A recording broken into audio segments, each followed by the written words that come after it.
You probably haven't heard about it, but it's the International Year of Forests, and that has special meaning for an organization based here in Athens, the National Network of Forest Practitioners. Colin Donahue is the Executive Director of the National Network of Forest Practitioners, and he joins us now. Thanks for coming in. Thanks for having me here. Before we talk about the International Year of Forests, remind our viewers what the Forest Practitioners are all about. Okay. NNFP works to sustain rural lands and livelihoods.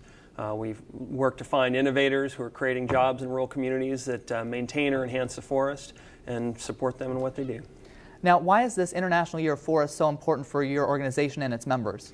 Well, it's really important because forests are vital to rural communities across the country, but are often kind of second tier in terms of policy. So right now there's funding cuts that Congress is looking to make with conservation programs, and so it's a good time to highlight, the Year of the Forest can give us a chance to sort of say, hey, forests need to be on top of the priority list because they're important to the country and they're important to the worworld.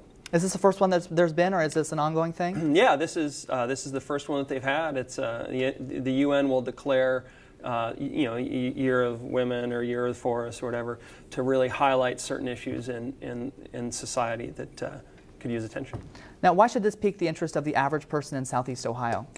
Well, forests are really important for a number of things that everybody depends on. I mean, water, most water in the U.S., most drinking water is filtered by forests. As climate change threatens, forests provide a really important function in terms of moderating the climate impacts of what we're doing to the globe.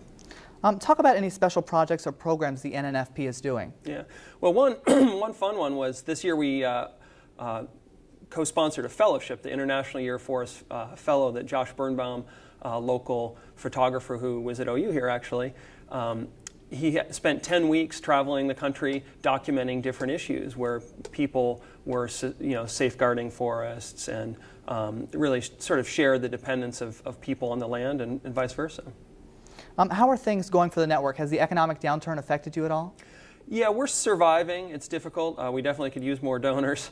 But who's really being affected is the folks on the ground, the folks who work in the woods, the folks who work in mills and furniture factories.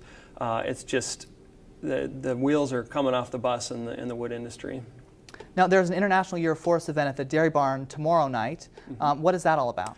Yeah, it's a time to celebrate the work of the people on the land, photographers, the Year of the Forest photographer, and other folks that we've worked with. It's an exhibit of photographs from around the country, and it's an opportunity just to get together and celebrate forests. It starts at 5 p.m. and we'll have brief presentations at 6, and then show some multimedia pieces and opportunity to look at the photos out of the Dairy Barn. All right, sounds like a fun event. Colin Donahue, thanks again for stopping by tonight. Yeah, glad to be here.